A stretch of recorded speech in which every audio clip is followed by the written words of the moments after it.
اسرائیل کا 2 دنوں میں لبنان پر دوسرا بڑا سائبر حملہ، پیجرز کے بعد وائرلیس ٹیلی کام آلات دھماکوں سے پھٹ گئے۔ حملوں میں 9 افراد شہید اور 300 سے زائد زخمی ہو گئے۔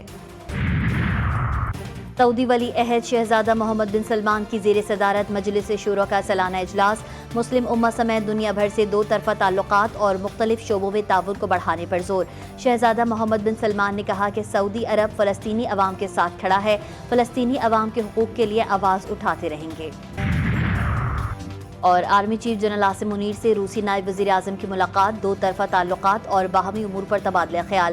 آرمی چیف کا روس سے روایتی دفاعی تعاون کو فروغ دینے کے عزم کا اعادہ۔ ISPR کے مطابق روسی نائب وزیر اعظم نے انسداد دہشت گردی کے لیے افواج پاکستان کی کوششوں کو سراہا۔ دنیا کے ممالک کے اندر سپریم کورٹ الگ ہوتا ہے، کانسٹیٹیوشنل کورٹس الگ ہوتی ہیں، اور کانسٹیٹیوشنل کورٹس کے اندر ہی آئینی معاملات جو ہیں وہ جاتے ہیں تاکہ جو عام شہری ہیں ان کے معاملات میں جو ہے وہ ان کو انصاف بھی مل سکے۔ یہ واحد ملک ہے جہاں پہ 9 مئی جیسے کیسز کا بھی آج تک فیصلہ نہیں ہو سکا۔ کیس لوڈ اتنا ہے کہ ہزاروں کیسز جو ہیں وہ پینڈنگ ہوتے ہیں۔ آئینی ترامیم کے سلسلے کو آگے بڑھایا جائے گا۔ وزیر اطلاعات و نشریات عطا تارڑ کا کہنا ہے کہ پارلیمنٹ میں تمام جماعتوں نے سیر حاصل گفتگو کی۔ آئینی ترامیم کا مسودہ تمام سیاسی جماعتوں کے پاس موجود تھا۔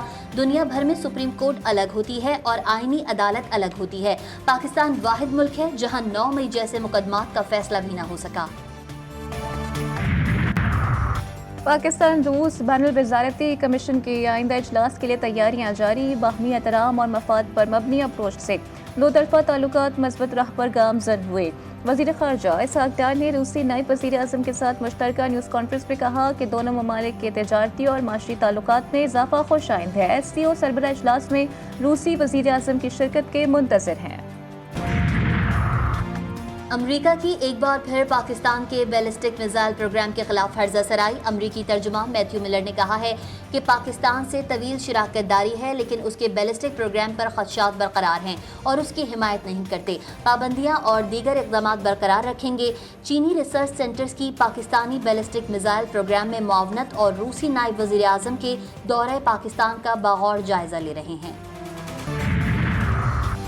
وزیر اعظم شہباز شریف کا برطانیہ کے بادشاہ شاہ چارلس سوم سے ٹیلی فونک رابطہ۔ شاہ چارلس کی شہباز شریف کو دولت مشترکہ کے حکومتی سربراہان کے اجلاس میں شرکت کی باقاعدہ دعوت۔ وزیر اعظم شہباز شریف نے دولت مشترکہ اور اس کے چارٹر پر عمل درآمد کے عزم کا اظہار کیا۔ وزیر اعظم نے کہا کہ سموا میں کانفرنس دولت مشترکہ کی تاریخ کا اہم اجلاس ہوگا۔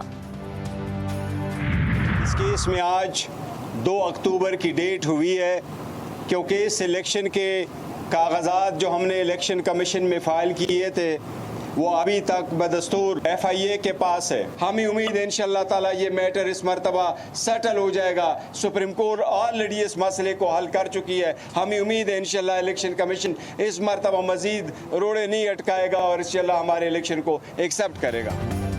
Tehreek Insaf inter party election case کی سماعت، بیرسٹر گوہر نے دستاویزات جمع کرانے کے لیے 10 دن کی مہلت مانگ لی۔ سماعت 2 اکتوبر تک ملتوی۔ بیرسٹر گوہر کہتے ہیں PTI 175 سیاسی جماعتوں میں واحد جماعت ہے جس نے شفاف ترین انتخابات کروائے۔ ہم نے درخواست کی تھی کہ FIA سے تمام دستاویزات طلب کی جائیں۔ اصل میں گورنر جو ہے یہ چاہتا ہے امپورٹنس، وہ کہتے ہیں نا ویلا، وہ میرے خیال میں وہ لڑکا ہے ویلا منڈا، وہ ٹک ٹاک پہ وہ ویلے منڈے والی IDs کو دے دیں۔ پرچی پہ آیا ہوا بندہ ہے، پرچی پہ تمہارا آرڈر ہوا ہے، اس صوبے میں تمہارا مینڈیٹ ہے نہیں۔ بندر بانٹ مینڈیٹ چوروں کے ساتھ مل کے جو اس ملک پہ ڈاکہ ڈالا گیا ہے، اس ملک کی جمہوریت پہ۔ فیصل کریم کنڈی پرچی پر آیا بندہ قرار۔ وزیر اعلیٰ KPK علی امین گنڈاپور نے میڈیا سے گفتگو میں کہا کہ گورنر اہمیت چاہتا ہے، وہ آئینی طور پر کچھ نہیں کر سکتا۔ ایک ٹک ٹاکر پنجاب میں بیٹھی ہے، دوسرا گورنر ہاؤس KPK میں بیٹھا ہے۔ آرام سے بیٹھ کر ٹک ٹاک بناتے رہو ورنہ کسی اینیکسی میں بھیج دوں گا۔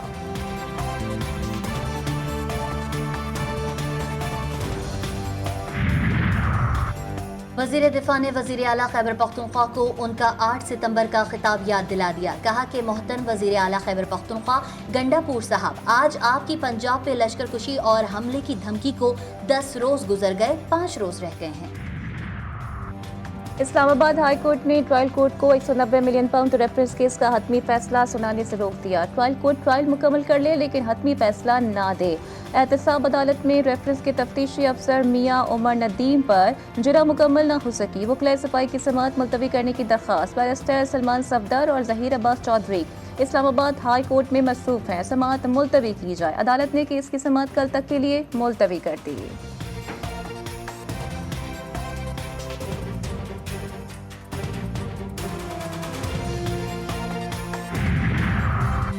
جی ٹی وی کی خبر پر ایکشن۔ تمام بڑے شہروں میں پاسپورٹ بیک لاگ ختم، فورن مشنز، آن لائن اور ہوم ڈیلیوری کے تمام کیسز بھی نمٹا دیے گئے۔ جی ٹی وی نے پاسپورٹ بیک لاگ کی وجہ سے لوگوں کو ہونے والی شدید مشکلات کی خبر دی تھی۔ D G passport and immigration Mustafa Jamal کے مطابق تمام بڑے شہروں میں پاسپورٹ کا بیک لاگ صفر کر دیا گیا ہے۔ ملک بھر میں پاسپورٹ اجرا کے حوالے سے بیک لاگ بھی جلد ختم ہو جائے گا۔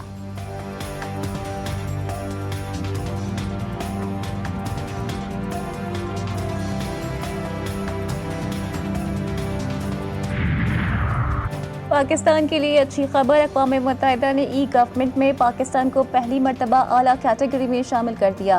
اقوام متحدہ کے ای گورنمنٹ ڈیولپمنٹ انڈیکس نے رپورٹ جاری کر دی۔ 2022 کے مقابلے میں پاکستان 14 درجے ترقی کے بعد 136ویں نمبر پر آ گیا۔ ای پارٹیسپیشن کیٹیگری میں بھی پاکستان 106 سے 88ویں نمبر پر آ گیا۔